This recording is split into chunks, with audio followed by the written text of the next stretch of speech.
What's up, bookworms? Welcome to episode 101 of the Cantina Book Club podcast, where readers can find interviews with authors of all genres. I am Megan, self proclaimed content queen, here to bring you insights from the authors themselves. Each week features a Cantina conversation from an author. Sometimes they're returning guests, and sometimes it's someone new. So please be sure to hit that subscribe button so that you never miss out on an episode. And feel free to browse through existing episodes so that you can catch a previous interview about a book you finished. I do try to be spoiler free with all the books that we're talking about because sometimes they haven't been released yet. But even so, it's a little bit more enjoyable as you know that the subject matter that we're talking about. So basically, when you finish the book, come back, the interview will be ready for you.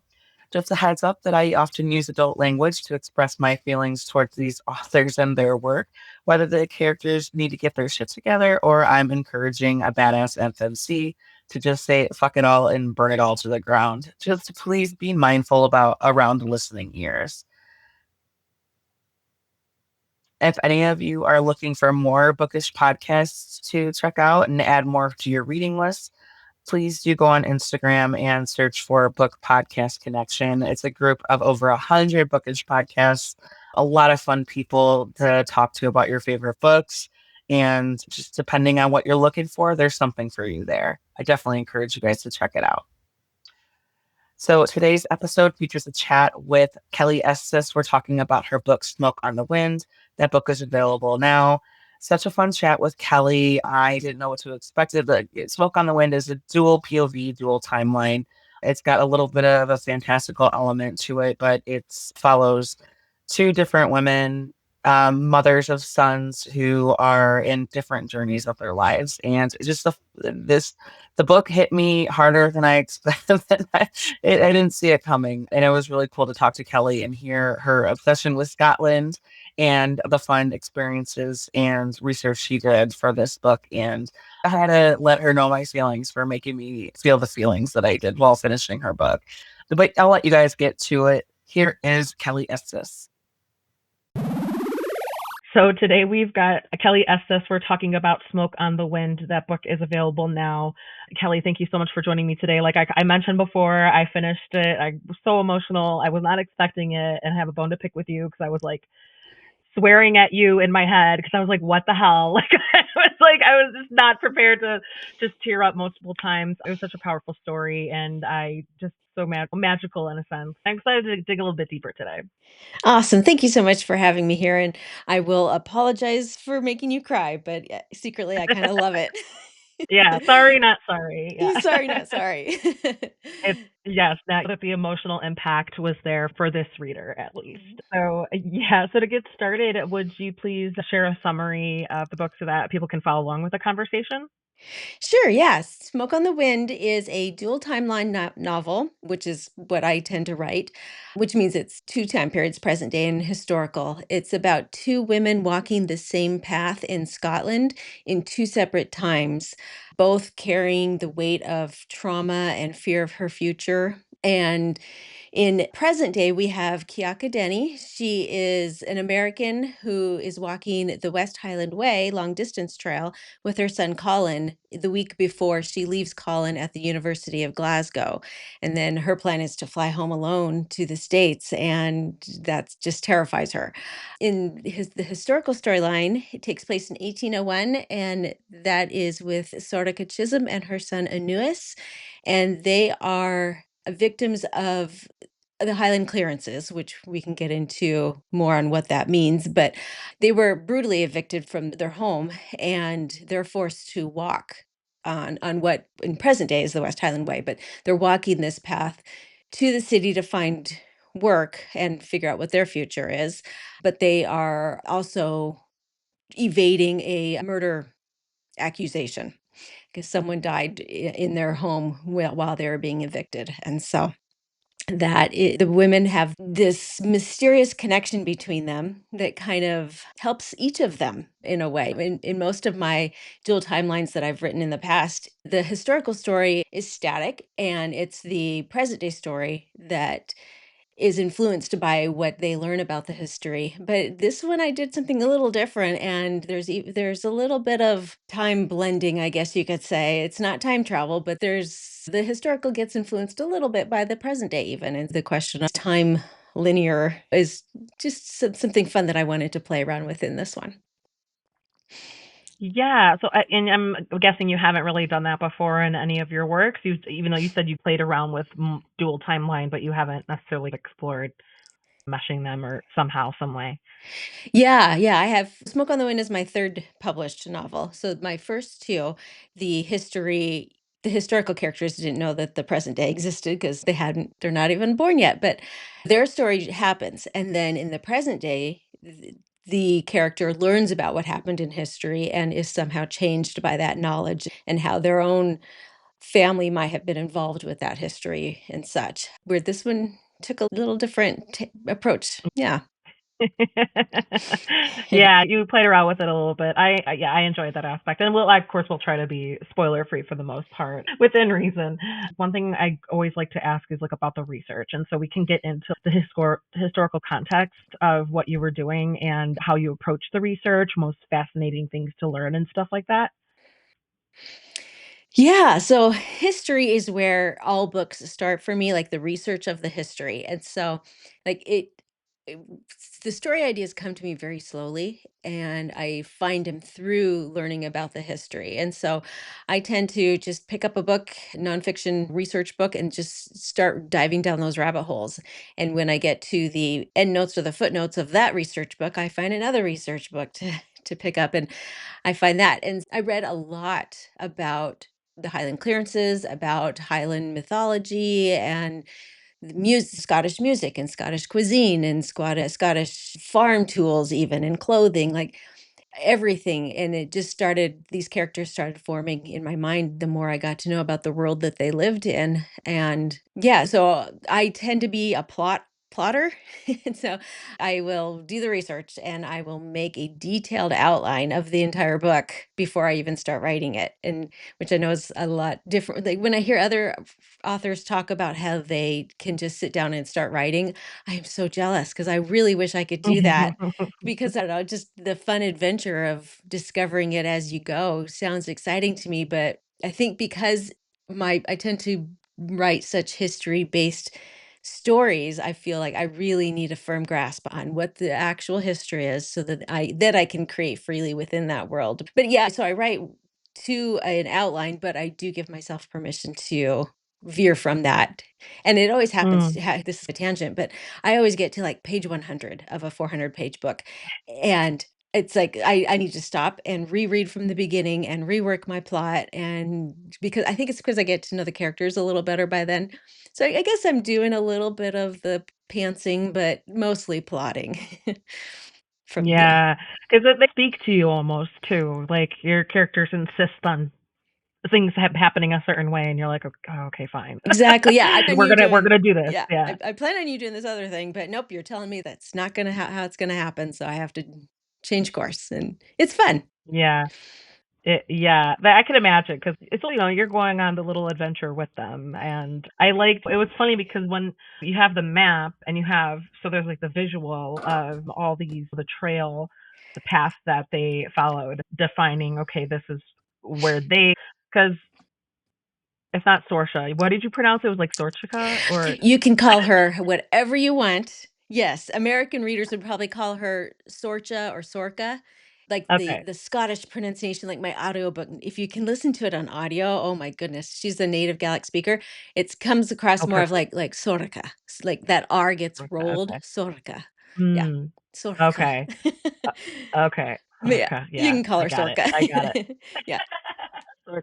I was just like, it was when I was taking notes, I was just like S. Yeah, I exactly. was just like S does this, S timeline versus Kyaka timeline. Yeah, enjoyed that you defined their path versus the past path versus the present day path. And because Sorka was going south, and Hmm. then in present day, Kyaka and her son were going north. Exactly. And that kind of adds fun to it as well, because then when I was going through it, I was like, some of these events don't quite make sense yet, but then that's part of the point, right? It took me a minute to Exactly. be like, wait a second. Yep. I'm like, I'm just as confused as the women. Yeah, you just have to go along on the journey with them and know that, oh, Yes. things will fall into place. And little hints that I dropped about something that she sees that doesn't seem important will be important later. And Yeah. that was really fun to write. And I hope it's fun to Or like one of read. them hears a cough Yeah, and doesn't like yeah, it's good wait, am stuff. I losing my mind? Yeah, no, Really, once I got the hang of it, it was yeah. yeah. Yeah. And that's why I started playing with the whole time thing too, is because like I believe in ghosts. I've seen ghosts. And I call it ghosts, but maybe it's just a vision of energy left behind from the past. Sure, And yeah. so like with hearing something or seeing something out of the corner of your eye, I thought, let's make that part of the story. Like my characters could be seeing those things happening. And it's easy to brush it off as, oh, my mind was just playing tricks on me. But maybe that wasn't it. Maybe you really did see an impression from the past or the future. Like it's It's yeah, it's funny because there's I feel like there's 2 types of people or maybe 3 types of people. It's like they either don't believe in it at all or Mhm. they do, but they don't mess with it. I'm one of those people where I'm like, I'm not negating it. I can't tell. My personal experience with the paranormal was with a Ouija board, and ever since then, it was like when I was 15 years old, and I don't even know how much of that is real, but I remember I was legitimately spooked. It's a core memory, and I haven't messed with the Ouija board since. Oh And yeah. you're not supposed to be in the room if you're not participating. So I'm like, you guys have fun. I'm going to remove myself from the situation. No, thank you. I don't care if Yeah. I'm being silly or stupid. And then there's people probably in your camp who are like my mom too, where she's, no, what's this? You see this mark in the picture? And I'm kind of like, mom, maybe that was just a water spot. She's, no, Yeah. Megan, like Yeah, no, I don't things like that. things like Ouija boards I don't mess with either. I get so and then all those ghost hunter shows on TV, I get so sucked into them, but then I can't sleep all night. Like I really have to monitor myself. Don't go there. And so I just like in this book, it's just so lightly skimming the surface of that world. So Yeah. anybody who doesn't believe, you can just read the book without being offended in any Yeah. way. Just It's okay. No, it's not offensive at all. It's just what suspension of disbelief, right? You just got to respect the work for what it is, and just yeah. immerse yourself in that environment. Yeah, So suspension of I'm disbelief. curious as to know like what if you feel comfortable sharing what were your experiences with ghosts? You said you've seen them before. Was it? I'm curious. Like I want to Yeah. explore that. Okay, one that really comes to mind right now happened to be in Edinburgh in Scotland. My family and I, we were renting an Airbnb right on the Royal Mile. And so it was fifth floor walk up these stone stairs, like this really old building. And my husband, he has a CPAP machine, he has sleep apnea. So we were asleep one night. Same mine too. Yeah, Yeah. a lot of people. We were asleep one night and I Mm. woke up and I looked over and there was a guy squatting over the bed or hovering over the bed and looking at my husband's CPAP machine with such a look of confusion on his face, like he could not figure out what this was on my husband's face. And in my memory, he was dressed in like orange and green, which to me means like a soccer uniform kind of thing. Oh, I okay, don't know, sure. but I looked at him and then I reached for my glasses and I put them on and he looked at me and then he like whooshed backwards out of the room. And then I had to get up and search the entire flat and make sure my kids were okay and Yeah. nobody was hiding under their bed. But yeah, maybe I've dreamt that, but it seemed pretty real to me. This ghost was really confused on what a CPAP machine was. Yeah. And rightly, that would make Yeah. sense if that was someone from whatever their energy or whatever you want to call it, meshing with the future. Yes, that would have been a legitimate concern or confusion on their part. What the hell is this? Like, Yeah. Yeah, but it's they like a weren't little that jetpack, like yeah. attached to their face, and like, yeah. And he wasn't that old of a ghost if he was in this like nylon soccer uniform, but I don't know. That's what I saw. Oh gosh. Yeah, that would have freaked me out and I probably wouldn't have yeah, like you mentioned before, I don't think I would have been able to sleep for the rest of the night. Mhm. I'm like where if there's ghosts or whatever in my house or spirits, as long as I'm okay, just we can live in harmony. Just don't freak me out. Don't freak out the Yeah. kids or the dog. Don't like Yeah. you want to be here, that's okay. Just please don't don't make me like not want to live here. It's Yeah. Like, out of sight, out of mind. I think it comes down to energies too. I don't know, you like, just like you can feel when humans have negative intentions towards you, I think the same could be true of spirits. Like, you feel when there's something off in the room, and so, yeah, if it's a good ghost and they're a friendly neighbor, then, Yeah, nothing to worry about. yeah. It's like, "Okay, hey, roomie," like, Yeah, whatever. exactly. Hey, housemate. Oh, yeah, no, I just think it's fascinating because I've spoken to some authors where if the storyline kind of follows along some of that subject matter, it's cool. I just always find it fascinating to find out, like, what their experiences with it was. I think one of the books that I read was I think it was called The Deception, and it was historical fiction, I think, in England, and it was where it was, like, more of a scheme where they were a medium, and they had a scheme, like, where there was other people in on it making things happen Oh, and stuff yeah. like that. And so that was like a cool other perspective how they capitalized on that on possible real just monetizing or almost like exploiting family members who are like wanting Mhm. to seek out that communication. But that's what that reminded me of because they were like, "No, yeah, I've seen real ghosts and stuff like that." I think the author I was speaking to, she was mentioning the Civil War reenactment, or she visited like the Civil Oh. War grounds, one of those, yeah, and she saw the battlements and the soldiers, the World War I soldiers coming in and doing their thing, like just passing by. And she was like, the way she was talking about it was so casual. She was like, "Oh, I think it's because her mom, I think she was like a child and she spoke to her mom about it and her mom was casual about it now that I remember. And Mhm. that's why she was like, "Oh, yeah, no, it's okay." Like, Yeah. like, no, that Just would part freak of me out life. a little Yeah. bit. Yeah. Like, of course, I'm surprised we haven't seen them sooner. Like, what? Yeah. When I was my Yeah, second book is set during the Civil War era, and when I was doing research for that, I met lots of people around the battlefields who, like, that was just a normal thing to hear voices and see things and see a little kid run past and there's nobody actually there. Yeah. So weird. Oh, that's so crazy. Yeah, it's a little freaky. And I just want to be like, just I have respect, but just please leave me alone. Like, yeah, same here. you have my respect. I'm not interested in doing anything other than that. Yeah, I'm right there with you on that one. It's so funny. So, yeah, how did this besides the research and I don't know, because you said you're more of a plotter than a pantser. Did you approach this third book the same way that you approached your other two books? Like anything different, like maybe lessons that you learned from your first two releases that maybe you carried on into this one? Anything like that? Yeah, yeah. I write each storyline like it's a separate book. So I'll plot out the historical story and then with all the story beats, and then I'll figure out what happens in the present day storyline with all the story beats. So it really could be two separate books, but then I intertwine them. But I make sure that they each hit all of the important plot points. Um, and like I said, usually I can write the historical storyline first, and then I go and write the present day, knowing what happens because it's influenced by the historical. On Smoke on the Wind, I realized I had to write them concurrently because they were influencing each other. And so Yeah. that was a little different in that I wrote both storylines at the same about the same time, just going back and forth like the reader encounters it. Another thing different about this book that I learned for my first book, I sold my second book to the same publisher just on a proposal.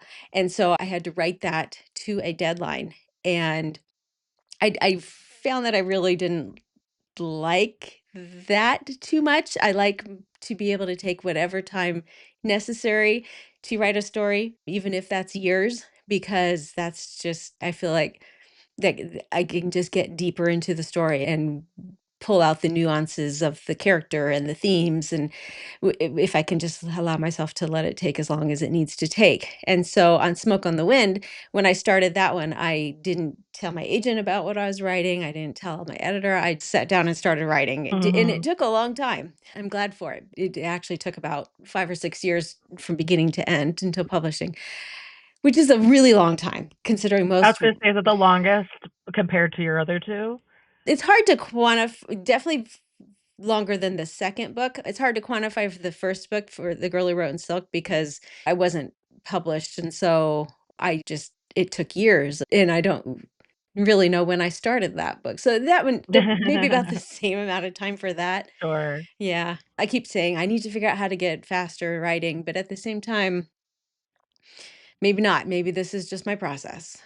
You just found your formula. You've if it I would say, yeah, no, that's a healthy outlook is it takes the time that it takes. And your readers, anybody who's trying to keep an eye out for you, ideally they will be patient too. Uh, Because I'm a sucker for historical fiction, but I also understand and appreciate the time and the energy and the research that it takes to make it authentic and to make sure you get everything as accurate as possible for the most part. Like just whether you're doing research, what's available to you, or you're speaking to people who are experts in the field and stuff like that. It's just you want to make sure because you never know. You might miss something if you don't cover all your bases. And that something that you may or may not miss could be really pivotal to your plot and all that. exactly. Yeah. Yeah. I read so many books and as well as like internet deep dives and visiting the locations that things come to me when I'm ready to receive them, I think, and it's not as quick as I sometimes want it to be. Yeah, I know. You have to have patience too as the author. Yeah. 'Cause I can't imagine. I know. I have a friend who she's impatient in general and she's self-published. She's finished a trilogy. She just released the first book in her second trilogy, and I better read for her. But I could tell, I'm like, no, this is her writing style. I could tell she just wants to get to it. And I'm like, Yeah. so I understand and I appreciate the struggle where you're like, no, you have to have patience with yourself to really flesh out what you need to flesh out and stuff like that. Because it's otherwise you're just, I feel like readers can tell too. They can pick up on that as well if you're trying to if you're not exactly taking your time or just making sure that you're hitting all those steps and stuff like that. Yeah, exactly. Yeah, I can't even really put my finger on what's missing if I rush a book, but something's definitely missing. I don't even know how Yeah, I would fix it. It just takes time. Just takes time for it to just exactly. mull around in my head or whatever. Yeah. I do want to touch on what because you do mention it in the author's note in your Mhm. acknowledgments and stuff. What draws you to Scotland? You definitely, speaking of the research and the patience that it took, you could tell it's all up in there. The language is in there. So I'm half Irish and I did go to Ireland Nice. a few, in 2019, so about 5 or 6 years ago, I took my parents there, my husband and I, and it was amazing, but it was so funny because I tried my best whenever I go visit a country that I'm not really that familiar with. I do my best to pull up Duolingo and try to learn the language and stuff like that. Uh-huh. Even though people in the UK and that cluster of countries, they speak English, but if you go, because I'm also half Mexican, so I understand the Spanish language on that level. I'm not fluent, but I understand it just from growing up learning it and stuff like that. And same with my husband's family to Italy because they're Italian, and it was pick it up. You could pick up the Italian language of Spanish or understand the kind of commonalities, the grammar, the syntax, all that. And then even when I went to Germany, I tried to learn, and some of that you could still tell. And it's even if you can't necessarily pick up on it intuitively, you read it, and a lot of it is spelled where you can read it. But Mm. with Irish Gaelic or the Scottish Gaelic, the Irish Gaelic, it's phonetically it is not spelled how it sounds at all, at least not by American or English speaking conventions, how we're used to. So I just it just a lot of that I was familiar with it, but only because I attempted it before. And I was like, Yeah. I already know I'm not even gonna try. I just read it and I'm like one of those if you come across a name in a book and you just gloss over it, Yeah. and stuff like that. So I explored what draws you to Scotland because you captured the views and the landscape, but you also captured the emotional impact of what they're going through and traveling these long distances and encountering the different landscapes and the unforgiving terrains and just the different types and the weather and all that. It was so cool, and it just really helps me as a reader get really into it. So I just kind of want to explore why Scotland, what draws you to that, all that good stuff. Yeah, so I don't really fully understand myself why I am so drawn to Scotland, but it actually is my obsession like nowadays. But I could say that You're not part Scottish, right? You're are oh no, I you, or am. yes. Well, I then maybe have that has something to do with it. I have Scottish ancestry on my mother's side, and she always loved Scotland, and so I just inherited that from my mom. And then growing up reading like Scottish romances and books set in Scotland, I always loved that. So I guess I was always drawn to the country. But then But my first visit was in 1997, and that was just for a weekend on a business trip, and I loved it. And I knew I needed to go back. But then there got to a point, like, I was reading, like, Susanna Kearsley books. She writes a lot set in Scotland, and other authors' books set in Scotland. And realized one day, like, I have this, like, self-identity that I am a person who loves Scotland, but I really didn't know much about it. And so from that day forward, I started digging in deeper. Like, when I was reading a Susanna Kearsley book and she mentioned a location and I didn't know where that was, I'd stop and I'd pull up a map and I'd look it up and so I got to know the geography of Scotland. And then I started diving into the history books and reading more and more. Eventually that came to a day where I was like, I see that Duolingo has Scottish Gaelic. I'm going to start learning this. And so I did. And then the following year I found a group local to me here in the Pacific Northwest that is about the Scottish Gaelic language, learning it and the culture, promoting it. And so I went to their gathering and just met some incredible people and found just I felt like these were my people when you join a group and it just feels right. So that group was called Slean and Gale, and I belong. Today, now I actually happen to be the board president. I got that involved with that Oh, wow. group, and so Fast forward, and fast I forward. took it over. Like, No, it's a volunteer group and they need volunteers and it was my time because I am passionate about what their mission is. And so it's just like a snowball effect. The more I learned, the more I wanted to learn. The more I visited the country, I did have been back several times. The more I wanted to go back. Like I feel at home there. And I don't know if that's ancestral memory or if that's just me. And also there are a lot of similarities between Scotland and the Pacific Northwest here. I live near Seattle. There's a lot of plants that are the same. The ocean is nearby. And there are similarities. And so I just feel at home. But in 2017, I hiked a long distance trail in Scotland and fell in love with it. And then in 2019, I walked the West Highland Way and knowing that I was going to write this book. And so yeah. and then last year with my husband, I walked the Great Glen Way and that really solidified my love of Scotland. It was just getting off of the tourist path and slowing down Yeah. and just walking and really seeing the landscape down to the smallest detail of the wildflowers and the animals and the stone ruins and and then the people are amazing and of course I love the language too, so I'm still struggling to learn that, but I'm loving all of it. Yeah. Oh, Yeah. that's fascinating. That's so cool. I love that where you're like fast forward to today, and that's just part of my personality now, and I love that. Good for you for traveling for hiking that, and I bet that trail, and I bet that helped obviously, because that when now that you mention it brings me to Kiara's internal, like her reflecting on her Mhm. experiences, how much growth she goes through reluctantly, but she has the desire, but she's self-doubt like for half of the way there. And then Mhm. I don't think this is a spoiler, but she discovers this trip changed me and this journey changed Mhm. me, both the good and the bad, not just like physically, but mentally and like her relationship with her son. And it's just like all of I see the parallels with what you're describing and to how she that's how she grew as a character as well. And it helped her kind of realize so many things about herself, even it's what she's in her early mid 40s and she's just discovering more about herself. And by where she's, what can I do now? What can I do next? Ye What, you know? Yeah, she went into it thinking the best is behind me. This isn't much of a spoiler because we learn it early in the book that her husband had cheated on her and wanted to leave her. And then he ended up unexpectedly dying. And so she's still in that state of anger when the book begins and betrayal.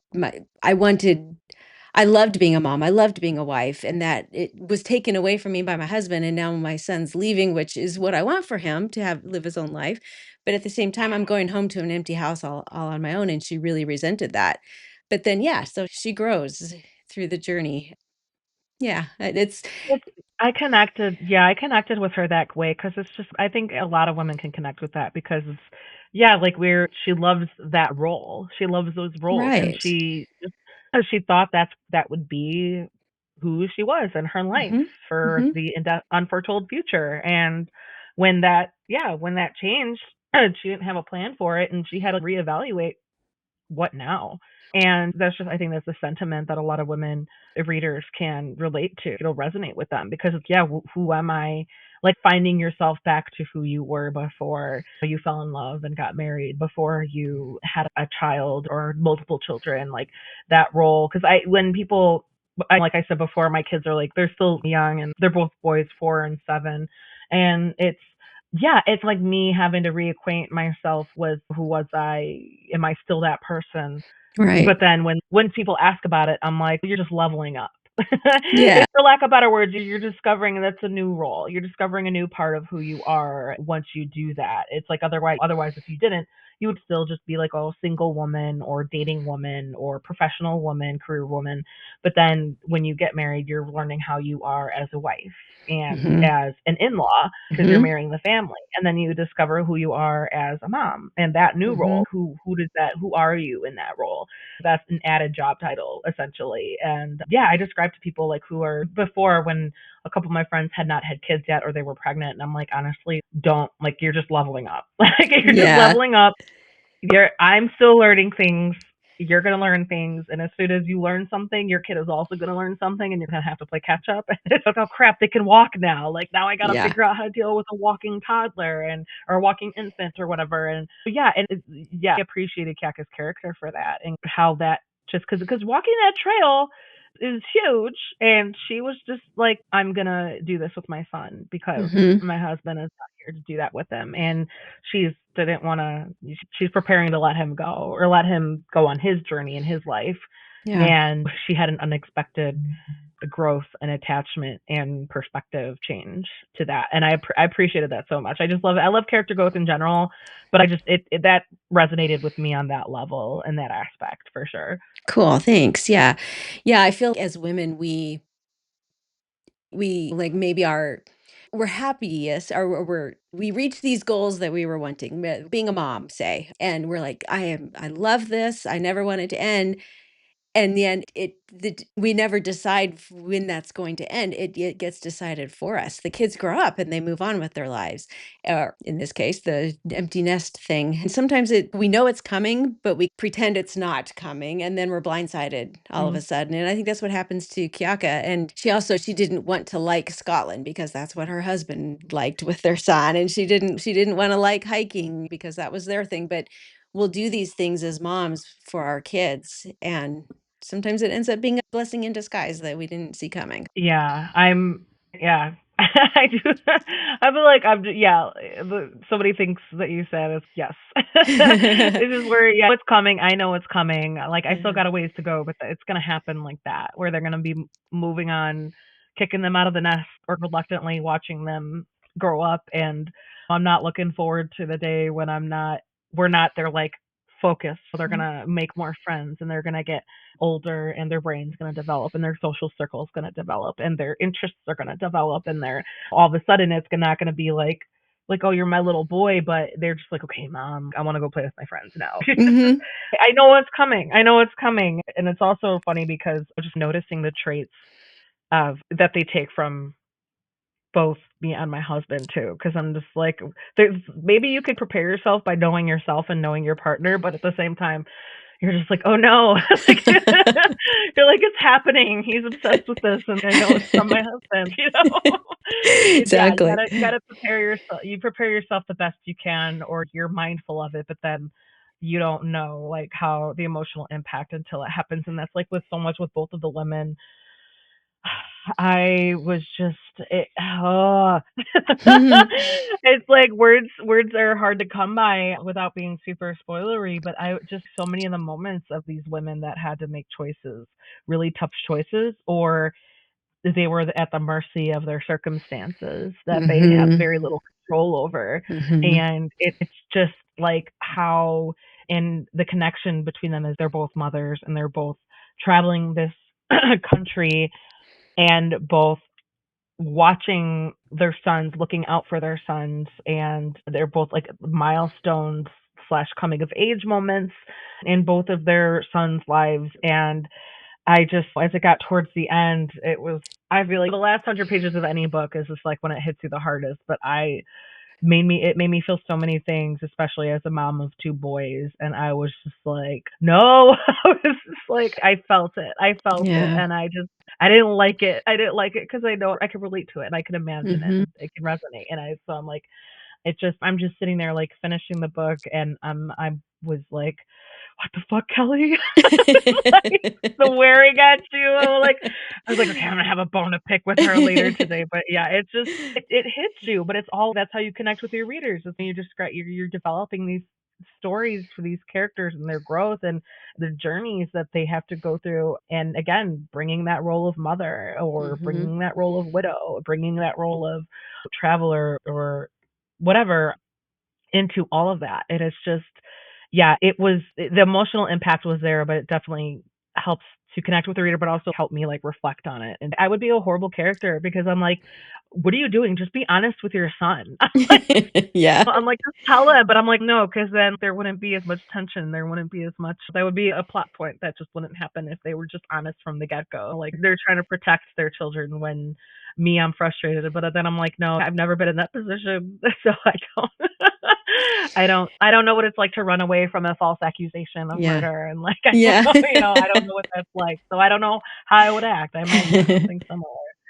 I'm actually, it's surprising because I'm the one who wrote it, but I'm a little more like you. Like, I just want her to like just have the conversation, don't hold any secrets. But yet I had to like she had those secrets for a reason. For her son's sake, she was not telling him certain things. We're talking about Kiyaka here. And but then back to what you were just saying a little bit ago, too. I'm also a mom of two sons, and they are both young adults now, but they are both living back home again. One after college graduation, he's starting his business. But yeah, so I'm like, I just poured all of my emotions into these characters, and I love this kid so much, and he's taught me so much about the world. And I just want to put him into my pocket and keep him safe, as like when he was a little tyke, but he's his own person now and he's going out into the world. And it's a hard thing as a mom or any parent. Dads, I'm sure, feel this too, but it's hard to these kids that we love so much to launch them into the world without us. But then too, it's Yeah. also an opportunity. And that's something that again, oh, spoilers. It's hard to know how to, I'm not a reader who minds spoilers. And so it's hard I get reassured when I know what's going to happen at the end of the story. And so when I'm talking and trying to avoid spoilers, I have to really be vigilant that I don't let anything slip because I know readers don't like spoilers. Okay, I'm just going to stop Yeah. talking there. Yeah.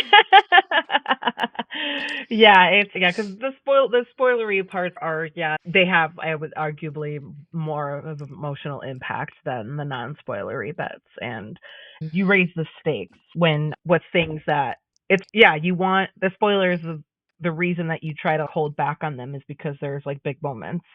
But then also, I've encountered authors and readers like that who are like, no, I'll skip to the end to make Uh-huh. sure. And I'm like, I don't.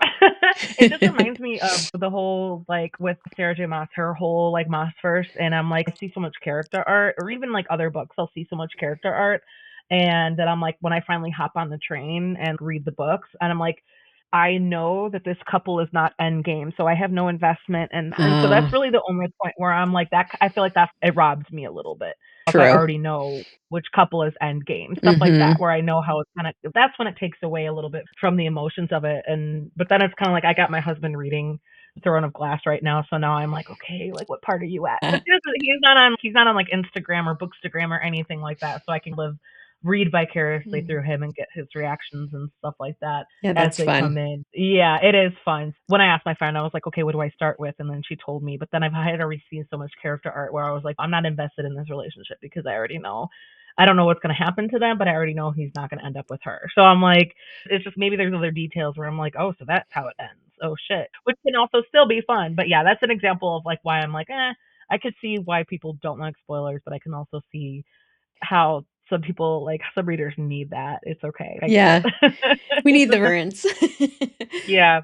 Yeah. Yeah, exactly. But it can be different for something that's not like a whole series, right? If it's a series, it's different, but versus because right now I'm on the Brandon Sanderson Stormlight Archive. I'm finally on book 5, but it's been really hard for me to not follow accounts. When I follow accounts, it's been really hard for me to be careful because I have a tendency to read comments too to see what other people say about it. And I'm like, Hmm. oh shit, somebody said something that I didn't know yet.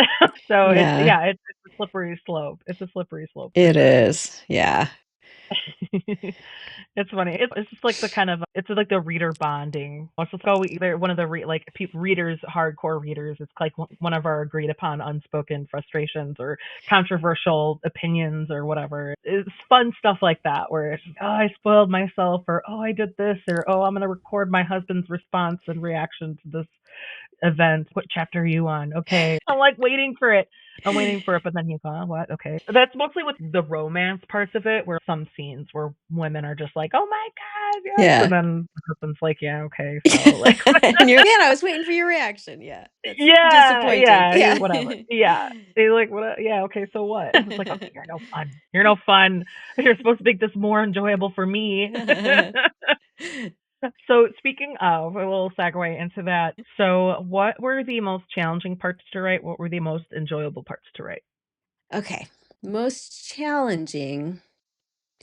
I think the most challenging was the hiking because Mm, I had hiked that trail and I wanted to put every little detail that I loved about it in, but it wasn't pertinent to the story. And so it was knowing what to leave in and what to leave out, but also not keep repeating over and over again that her feet hurt. You know what I mean? And so yeah.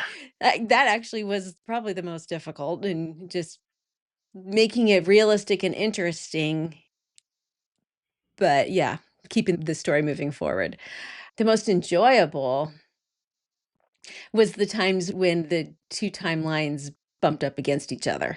Yeah, when there was crossover or some winks at the other timeline. That was super fun for me because like we talked about earlier, that was new for me to write that. I don't write paranormal or anything, and so it was just super fun to just allow myself that freedom to I'm going to put this in and she's going to see this when I wouldn't have allowed that in a previous book, and so I really had fun with that. Yeah, and like just coming up with a way to for them to for Kaka to be aware of that person, of Sorka. Yeah, it's like how are you gonna capture and make that connection where Kaka can't? She's keeping an eye out or an ear out for her. Huh? Like where okay, first she sees a painting and then she's notices little. I don't think it's a spoiler either, but she notices like the little carvings and stuff like that. Right. And so I think that's really cool too. How you had to figure that out. Like you had to figure, okay, how am I gonna do this? How am I gonna make it make sense? And Yeah. yeah, especially since you've never done it before. You're Yeah, like, how it do I was do that? super fun to just let my imagination go wild and allow myself the Yeah. freedom to do that. Yeah. Touching on your experience walking the trail, I respect the hell out of it because you're absolutely right because it really is mind over matter sometimes where like your feet Mhm. are bothering you every step. It's like a rock in your shoe. Even a rock in your shoe is gonna piss me off. Yeah. Like, you can't ignore it. It's there. And yeah, and I am it's funny. So commenting on that, I've spoken to an author who wrote a memoir about her journey walking the Appalachian Trail when she was like in her mid 20s and her experience doing that. She did the whole thing, her Mhm. and her best friend, and the experiences she had along the way, which was really fun because I was like, I didn't know what to expect, but at the top of each chapter, she said, okay, what day it was, the date, and then how many miles they had left. And so when you get towards the end, you're like, oh my God, they have less than 100 miles over what, like 2,000 or something like that. And so, yeah, when reading about the West Highland Way, that's what it reminded me of. And then when reading your notes, how you were like, you did it, I'm like, that's Yeah. crazy. But then, oh, you guys are crazy. I respect it, but you guys are crazy. But then reflecting on that, I'm like, I've done the Chicago Marathon twice. So I was just as crazy Yeah. at one point. Because it's like, you don't really, at the end of the day, it's just one step in front of the other. Yeah. But Exactly. it's, but there's so many implications of that because you're just spending miles and miles and you're just like, oh my God, how long until our destination for the night? And Yeah. I like that's I'm like I totally respect that because it's a lot. A lot. It's mental, physical, all that. Yeah, there are many times on these long trails where you just can just focus on one step, just one step, and then the next step, and then the next step, and then eventually you get there. But what really pulls me along on these trails is knowing the history that happened in those areas. Like the first long distance trail I walked in Scotland was the East Highland Way, and I didn't take the time to research the history before that. And while I loved the walk and I loved the company I was with and I enjoyed the scenery, like I was surprisingly like I got done and okay, that was fun, but I didn't love it. And so the next one I did was the West Highland Way. And I spent a couple years researching the history first because also I knew I was going to write this book. And so it was like researching it for this book, but also to see how that influenced my experience of the trail. And it was amazing because that pulled me forward. What I love about these kind of hikes is it's a through hike. You never have to go back over the same area again. You just keep moving forward. And so I just like knowing the history, like one of the most difficult sections of the West Highland Way is along the Loch Lomond, along the loch side. But I knew that is the area where Rob Roy McGregor once lived, and he was, like, this famous outlaw. Liam Neeson portrayed him in a movie, like, he was he's so knowing that history, I was like, "Just imagine, I know his cave is right up here. We'll just walk a little further and we get to see this, and walk a little further and this other thing Oh, happened." And up here, I know that there's this tiny island in the middle of the loch where you can't see anything, but I know that there's a castle ruins on that yeah. just that just keeps pulling me along, and I just find that magical. I love that. It is. No, I could totally respect and appreciate that because it does add those layers to what otherwise would be a walk, like a Right. hike. And it's just because other the European countries, there's just so much more history there than there obviously than in America. And it's just holy crap. How long has this been here? Over years and decades and centuries, and just yeah, it adds that little like special like Easter egg. It adds like a little Yeah. special like something to look forward to. And I just I was like, was that Colin? Was that why Colin where Colin came in? Like Yeah. He I was was like, my history you and MA inserted expert, yeah. yeah, you inserted your history nerd Uh-huh. persona into Colin. Yeah. Exactly. But too, like, what I love about it too is, like, one day, like, we were hiking in Glencoe, and the rain was coming down sideways, and we had forgotten our waterproof trousers. Oh And so no. we were soaked to the bone, and that was a day when it was just focus on one step in front of the other. We weren't my I hiked it with my son, who was 16 at the time. We weren't talking, we weren't gonna stop and eat lunch, we were just gonna get to the destination. It was a miserable day, but I was thinking about all the history that had taken place in that land that I was walking. And I just felt such a connection. Like my ancestors might have walked on this very trail because it was a military road built like in the 1700s.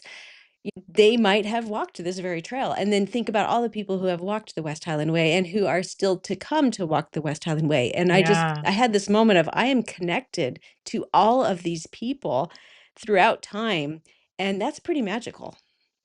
Yeah, it felt pretty neat. 100%. Yeah. 100%. It does. It adds like it's and you had Kakak realize that too, which I Yeah. loved because it's yeah, you're absolutely right. You feel that sense of belonging or that like little secret. It's this I'm traveling somewhere where the tourists don't necessarily go, and it's just Yeah. a special little connection between the people who those of us who did do that. Yeah. And yeah, it is rough. Oh my God, it's rough on a good day, on a beautiful day. I can't imagine like when the rain's coming down and he said it was sideways. I'm Yeah. like, oh my God, it's It was blowing, yeah, yeah, and it sounds yet horrible. and yet when you're hiking in Scotland, when it's raining or it's windy, you're grateful because then the midges aren't biting. Those are like little Oh, tiny kinda like mosquitoes, but smaller, and they, like, get in your nose and your eyelashes, and they're just yeah, oh, and they bite. They're yeah. oh, So there's oh always my God, something no, going on. It makes everything that much worse. No, I just remember I went to the Rocky Mountains for half a day when my sister and I went to go visit my brother a few years ago, and that was like one of the goals because I've always wanted to do it. I've done the Smoky Mountains, and Hmm. it was so cool and beautiful, and it had the majestic quality to it, just nature and the land. And I was like, yeah, I think I would like to. The bucket list item was the Rocky Mountains, but we went in October. And at first we were like maybe a little bright-eyed and bushy-tailed. We were like optimistic and yeah, we could let's see how this goes. We'll go on the longer route. We'll see. Because it was like there was like a mile marker and then there was like a 3-mile marker where it was like, okay, once we hit a certain point, we'll turn around and go back. But then it started snowing like that Oh no. weekend. It started snowing while we were out there Oh. in Colorado.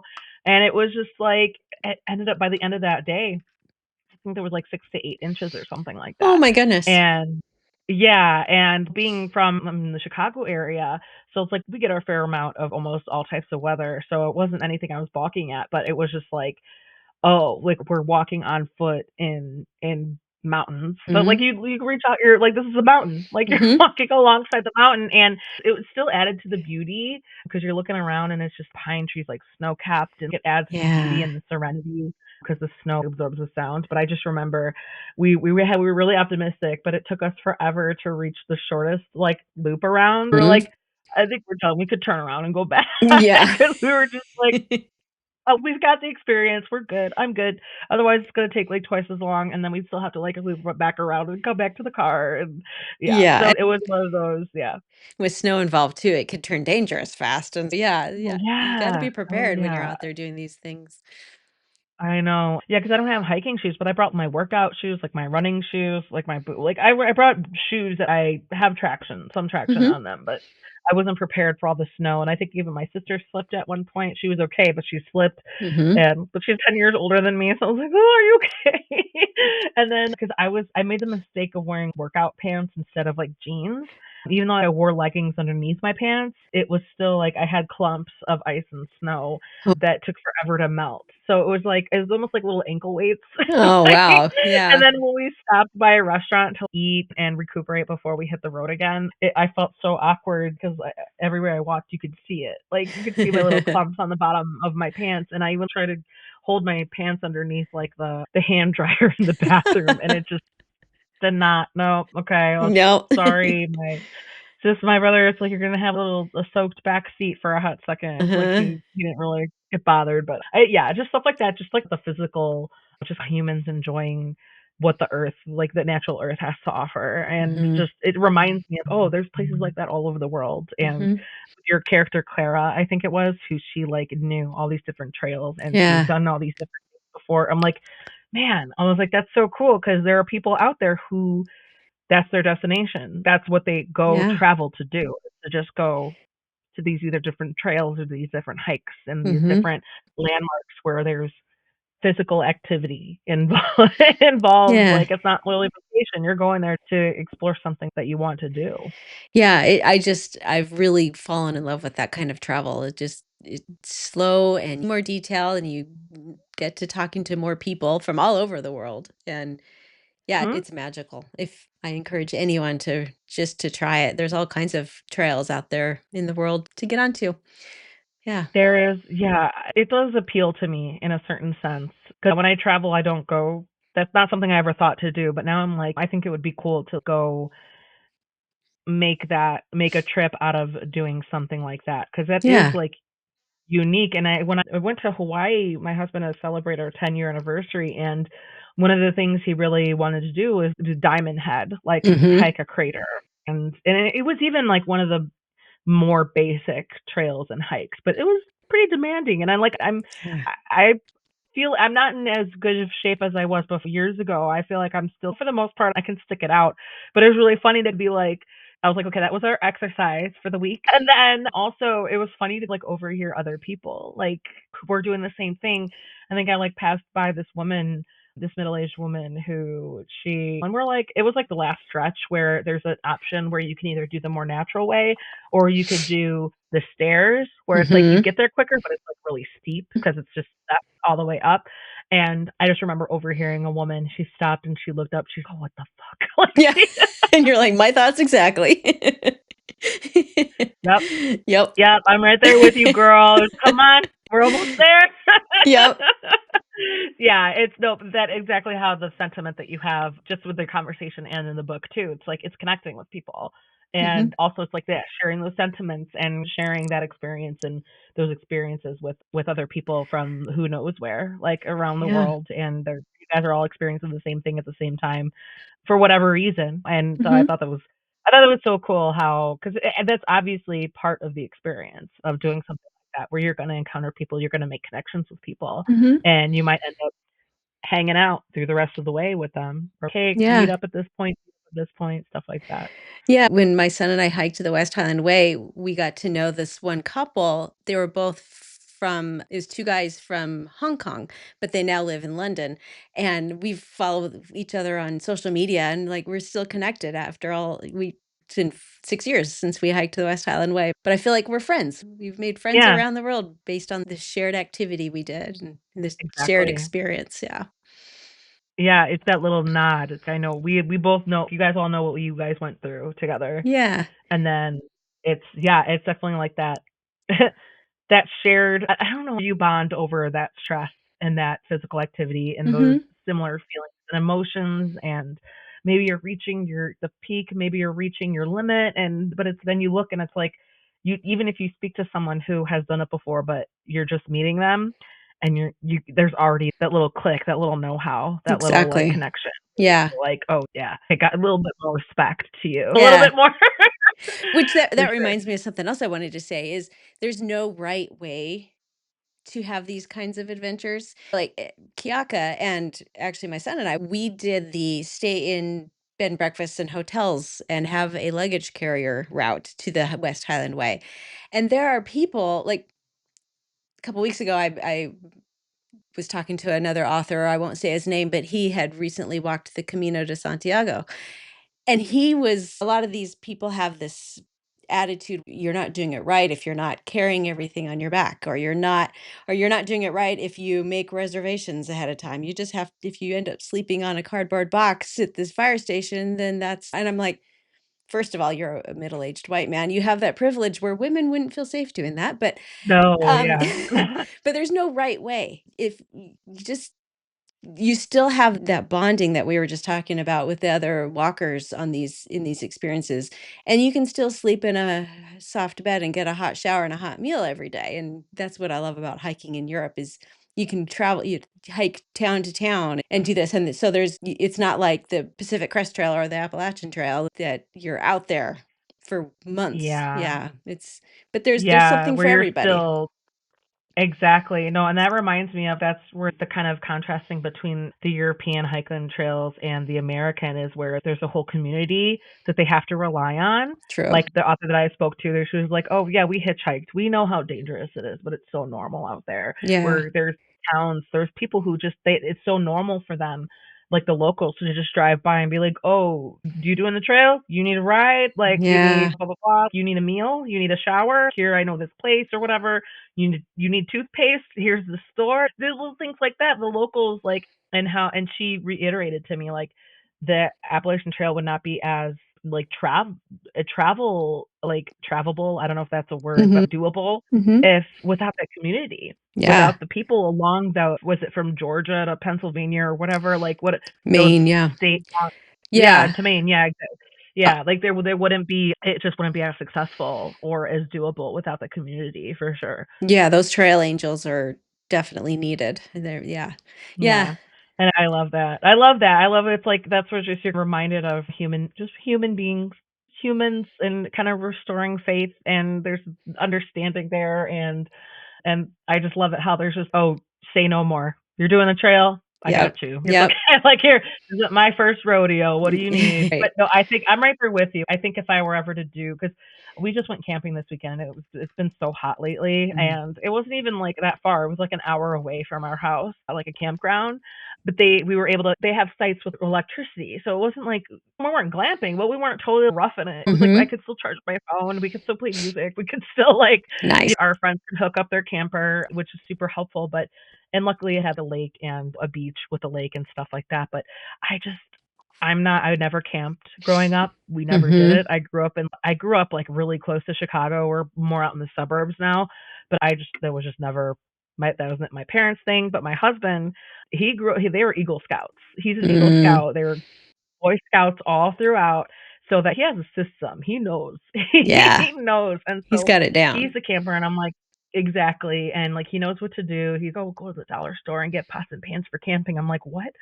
Okay, I guess that makes sense, but still, like it's just things that I just don't know. So I'm like, I'd be totally fine if I never had to camp again ever in my life.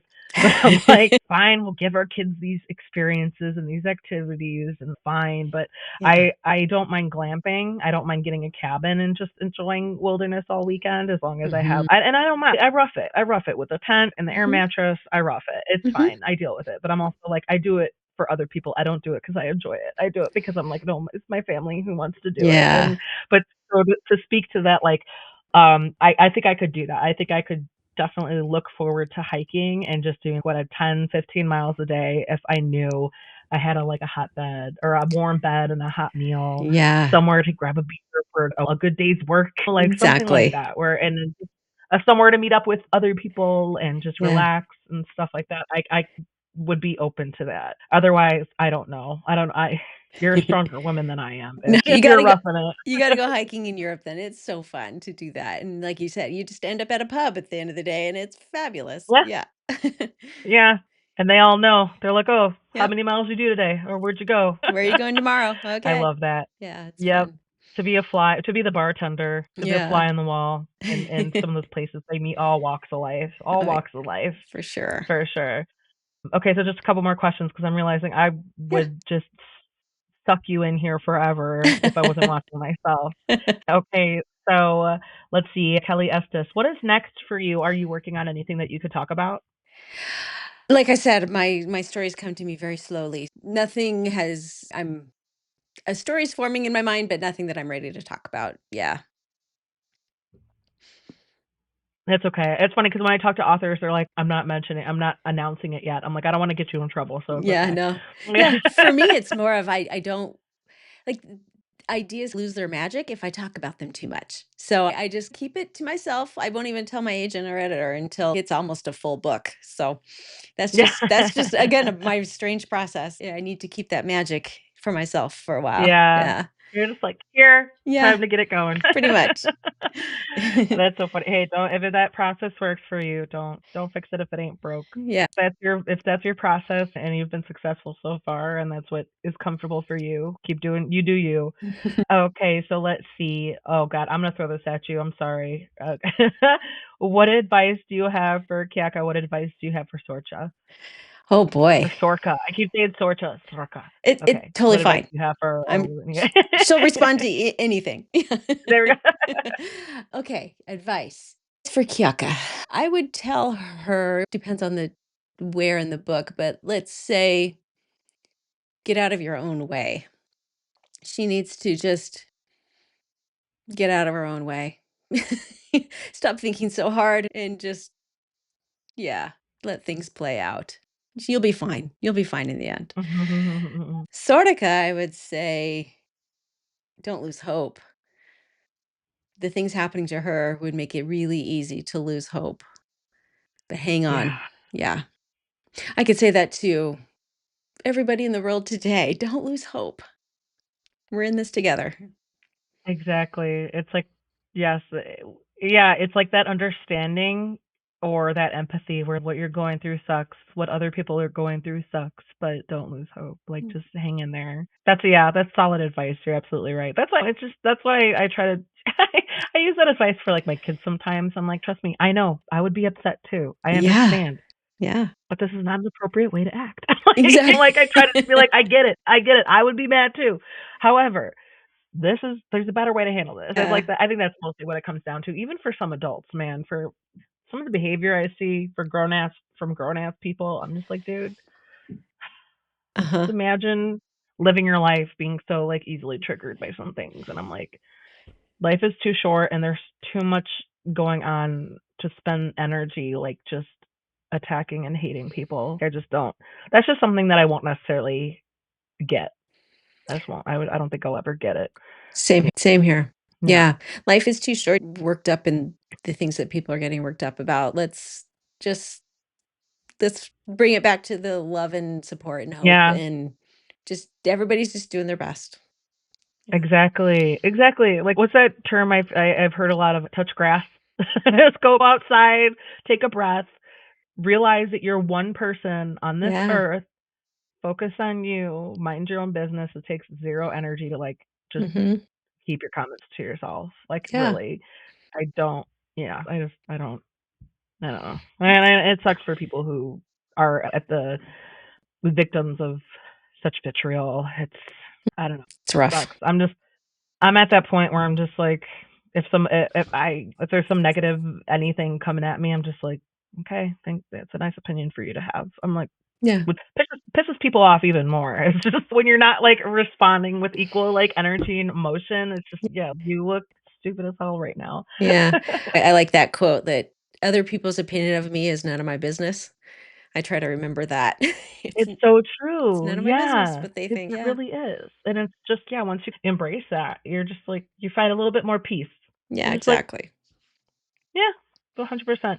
Okay, so Kelli Estes, where can we find you online and on social media? You can find me at my website, kellyestes.com. I'm on Facebook and Instagram at kelly.estes, on both of those. And that's, yeah, you can subscribe to my newsletter. The link is on my website. And I try to send out like freebies and behind the scenes stuff through those. So that's where you can find me. Perfect. Perfect. Okay, so Kelli Estes, Smoke on the Wind. That book is available now. Thank you so much for your time and your answers and your generosity and your vulnerability and anything that you felt comfortable sharing. Again, this book was emotional. It made me feel a lot of things, some things that I didn't expect to feel. I'm mad, but not really mad about it. I recommend it to historical fiction lovers, to people who want to explore something a little bit different for a dual timeline, all that good stuff. And yeah, when and if you're ready to talk about whatever you're working on next, feel free to come back. I'd love to chat again. Yeah, that'd be fun. This was super fun. I really enjoyed our talk today. Thanks for having me. And there you go. That was Kelli Estes talking about her book, Smoke on the Wind. That book is available now. Check out the show notes where you can find links to purchase the book or where to find Kelli online and on social media. Please look through those links and also find Cantina Book Club online and on social media as well. Cantina Book Club is available on so many podcast players and YouTube. So please do hit that subscribe and follow button so that you can keep up with any other authors that I might be coming on the podcast soon. Rate, review, subscribe. It helps Cantina Book Club show up for everybody. If you need book recommendations, find my book reviews on cantinabookclub.com. No matter what genre you're looking for, I've got something there for you to consider.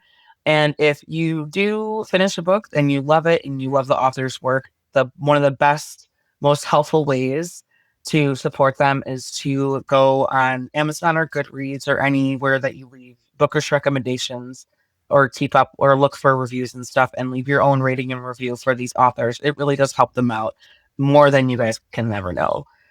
And as always, thank you guys so much for listening.